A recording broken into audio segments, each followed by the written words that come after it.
బాబు నేను ఇచ్చింది ఒకటి, అది ఇచ్చింది ఒరిజినల్.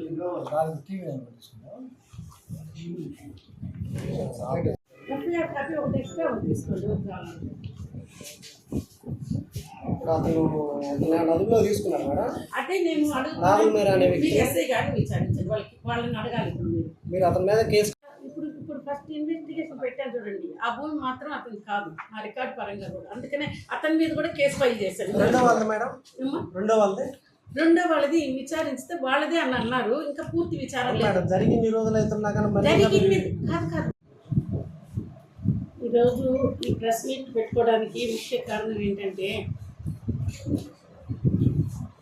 నేను ఎలక్షన్ పని మీద ఫిబ్రవరి నెలలో వచ్చానండి. నేను ఓన్లీ ఎలక్షన్ పనులే చేస్తున్నాను. ఎటువంటి పాస్బుక్స్ కానీ ఎటువంటి ఇవి కూడా జరగడం లేదు. కానీ 26వ తేదీ అంటే జూన్ నెల 26వ తేదీ ఒక ఇన్సిడెంట్ వచ్చింది. ఏంటంటే మా సంతకాల ఫోర్జరీతో ఈ కోఆపరేటివ్ సొసైటీలో లోన్ అప్లై చేస్తున్నారు. వెరిఫికేషన్ చేసాం. దాంట్లో వేసిన నెంబరు మా ఆఫీస్లో రిజిస్టర్ నెంబరు ఒకటి కాదు. సంతకాలు కూడా డిఫరెంట్గా పెట్టబడి ఉండే. విఆర్ఓ సంతకం, కన్సెంట్ బట్టుపాలెం విలేజ్ విఆర్ఓ సంతకం కాదు, తర్వాత జూనియర్ అసిస్టెంట్ నా సంతకం. ఈ ముగ్గురు సంతకాన్ని ఫోటోషాప్ చేశాడో మరి ఫోర్జరీ చేశారో దీని మీద మాకు డౌట్ వచ్చి వెంటనే 26వ తేదీ నేను FIR ఫైల్ చేశానండి. ఇక్కడ ఎస్ఐని పిలిచి సిఐని ఎస్ఐని ఇద్దరిని పిలిపించి ఈ విధంగా జరిగిందంటే వెంటనే FIR బుక్ చేయమంటే తెలుసుకున్న రోజే 26వ తేదీ నేను బుక్ చేశాను. FIR file. సంఘటన ఎట్లా వచ్చింది మేడం వెలుగులోకి? అసలు వెలుగులోకి CVR న్యూస్ వాళ్ళు నాకు ఒక మెసేజ్ పెట్టారు.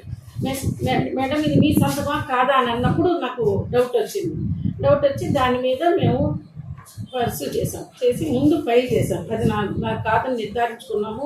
మా స్టాఫ్ కూడా మా సంతకాలు మేడం మేము బట్టుపాలెం విఆర్ఓ నేను కాదు కదా, మరి నా సంతకం దాంట్లో కట్టి వచ్చిందని కూడా విఆర్ఓ చెప్పడం జరిగిందనో మా డౌట్ వచ్చి FIR ఫైల్ చేసాం. ఫైల్ చేసిన వెంబడే కూడా వెంటనే కలెక్టర్కి, డిఎస్పీకి, ఎస్పీకి, కలెక్టర్కి, ఆర్డీఓకి ఇదిగోండి లెటర్ పెట్టి మెయిల్ పెట్టేసాం. మెయిల్స్ కూడా పెట్టున్నాం. మెయిల్స్ పెట్టి ఇన్ఫర్మేషన్ మా ఆర్డీఓ ద్వారా ఆర్డీఓ దృష్టికి, అందరి దృష్టికి కూడా తీసుకొచ్చాం. ఈ విషయంలో తీసుకొచ్చిన తర్వాత ఈ చట్టం మీద ఇన్వెస్టిగేషన్ అయితే జరుగుతూ ఉంది పోలీస్ డిపార్ట్మెంట్లో. వాళ్ళు పట్టుకుంటున్నారని మధ్యలో కూడా మేము దాన్ని టచ్ చేస్తూ ఉన్నాం. ఇంతకీ దొరకలేదు అని అంటున్నాను.